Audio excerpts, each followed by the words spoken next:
Sabtu terakhir dia seperti itu kepada. Jadi itu yang saya sebut sebagai satu tanggung jawab. Nah, kemudian setelah dia itu di PWNI, kemudian mungkin berbeda dengan di tempat lain adalah bagi orang tua kandung maupun mertuanya itu dibuatkan paspor dinas oleh Kemenlu, dan itu sudah saya punya.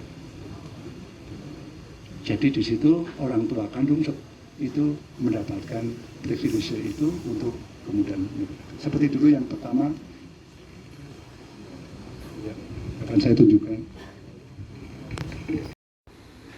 hal kebenaran yang muncul. Kami merasa bahwa ada banyak hal di mana kami tidak perjuangkan, tetapi kami mendapatkan hal kebaikan.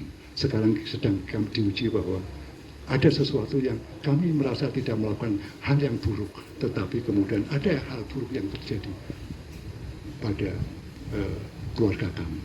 Itulah mengapa kemudian kami keep silent. Kita mencoba tetap diam, kemudian merenung-renung untuk itu sampai kami selalu rutin. Saya menemani istri saya, kami bergantian. Kadang-kadang dia yang tegar, saya yang terpuruk. Kadang-kadang dia yang terpuruk, saya pas tegar, atau pas terpuruk bareng juga. Itulah yang kami kemudian itu.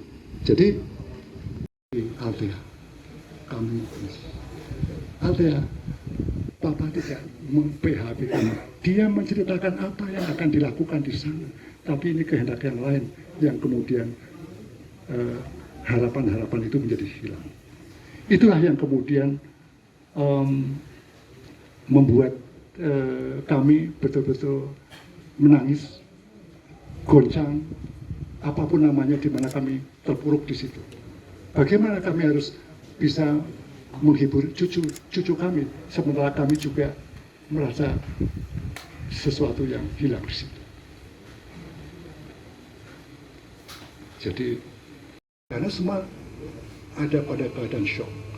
Ditambah lagi istri saya, ini hal yang privasi sebetulnya, tetapi kami harus sampaikan. Mengapa saya tidak muncul segera untuk kemudian menyampaikan itu? Ada juga masalah kesehatan.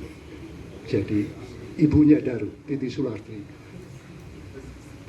tahun lalu didiagnosis terkena kanker kolon yang harus kemudian dilakukan operasi untuk mengambil jaringan yang merusak itu.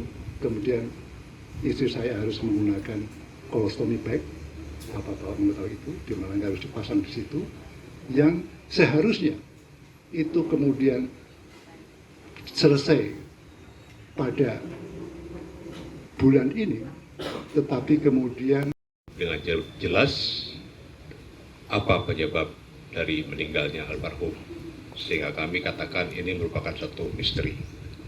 Negara kita adalah negara hukum yang berdasarkan Pancasila. Sesuatu tentang misteri kepergian atau meninggalnya almarhum yang saat ini dan selama ini masih menjadi teka-teki. Oleh karena itu, dengan kegoncangan dari jadi satu untuk ibunya, satu untuk saya, ada satu untuk bapak mertuanya, dan satu ibu. Dan saya pernah menggunakan itu pada waktu dia bertugas di Dili.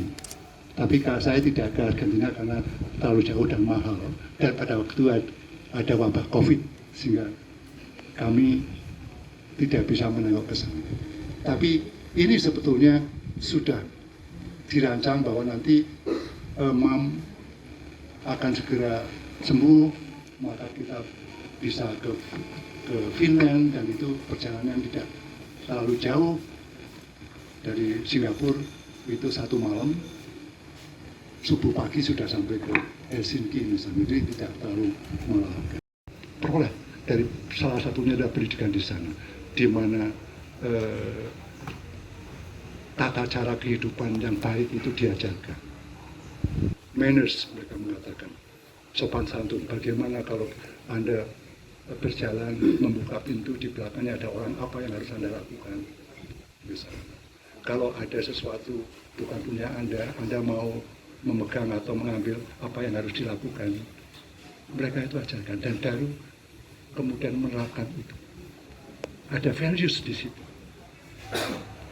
Kemudian di luar itu ada benefit yang dia peroleh dari situ, saya ajak ke sana, yaitu dia kemudian mampu berbahasa Inggris lebih baik daripada saya.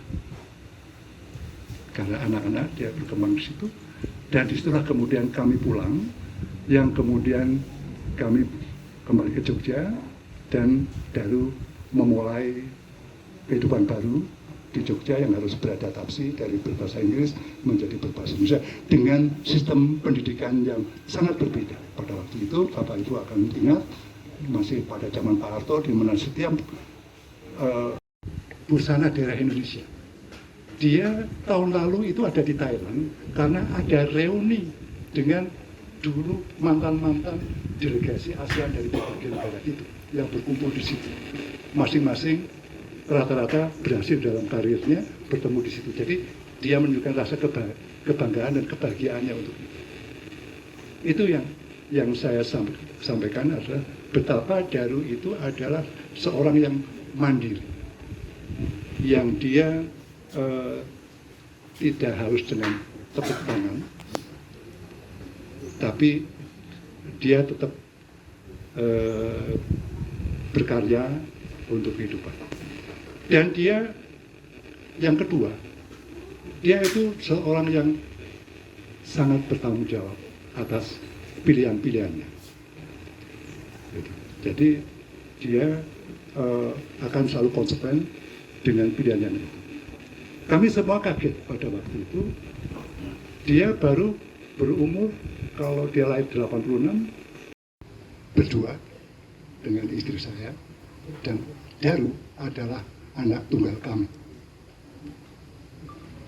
Anak tunggal yang kami tunggu-tunggu setelah 3 kali gagal miscarriage, keguguran. Dan dokter baru menemukan terapinya keempat. Lahirlah seorang bayi laki-laki yang kami beri nama Arya Daru Pangayunan. Saya memikirkan apa yang saya harus sampaikan kalau nama itu adalah sebuah doa, adalah bintang kemunculan, Wakista, adalah merupakan suatu karunia dari Tuhan yang Maha Kuasa kepada kami untuk itu. Dan mengapa Pangayunan? Itu adalah suatu hal di mana itu ada pada pangkuan kami, pada ayunan kami di situ.